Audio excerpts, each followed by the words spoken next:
самое необычное наш улов – это вот часть лежачего полицейского.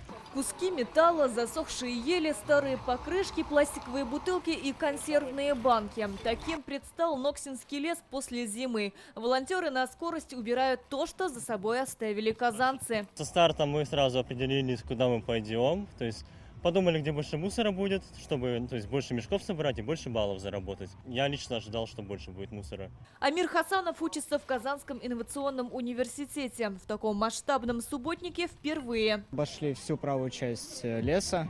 И, получается, больше всего попадаются, наверное, бутылки алкогольные, мусор после шашлыков, например, мангалы и так далее. К центральному субботнику республики в этом году присоединились более 1000 человек. Школьники, студенты, семьи с детьми, активисты молодежного движения «Будет чисто», сотрудники Минлесхоза, Минэкологии. В самый разгар работ пришел Рустам Миниханов.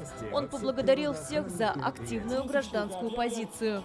Качество жизни – это среда нашего обитания, это наше здоровье.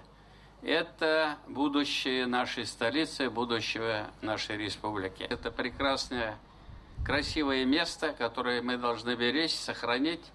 И в целом наша республика, она промышленная, развитая. И в то же время у нас очень много красивых мест, водных ресурсов, лесных ресурсов. И, конечно же, вот мы сами должны следить за этим. Раиса пригласили на посадку деревьев. На окраине Ноксинского леса добровольцы сажали ели. Одну из них Рустам Миниханов высадил под аплодисменты. Первый раз сажаем дерево. Надеемся, что оно вырастет очень большим и красивым. Очень волнуемся. Я загадываю желание, чтобы это дерево выросло. И рядом с этим деревом играли дети, встречались влюбленные. Наверное, для этого мы все и делаем.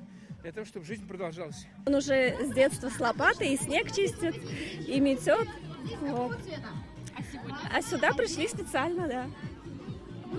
Помочь, да, помочь организаторам. Рустаму Миниханову здесь же презентовали проект благоустройства Ноксинского парка. Территорию разделят на прогулочную и спортивную зоны. Все овраги соединят пешеходными мостами. И главной такой вот изюминкой этого проекта – это сохранить существующую природу. Отказ от твердых покрытий, то есть от асфальтового покрытия, от бетонных покрытий, и использовать максимально природные материалы. То есть это на дорожках это дерево, либо насыпка. В этом году субботник прошел в формате эко-фестиваля. Здесь же работала полевая кухня. Желающие мастерили скворечники, создавали эко-сумки и украшения из дерева.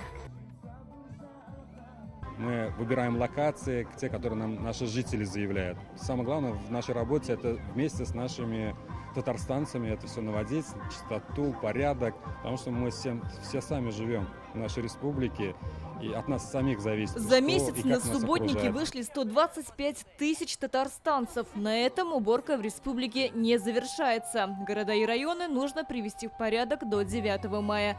Сирина Васильева, Данил Филатов, ТНВ, Казань.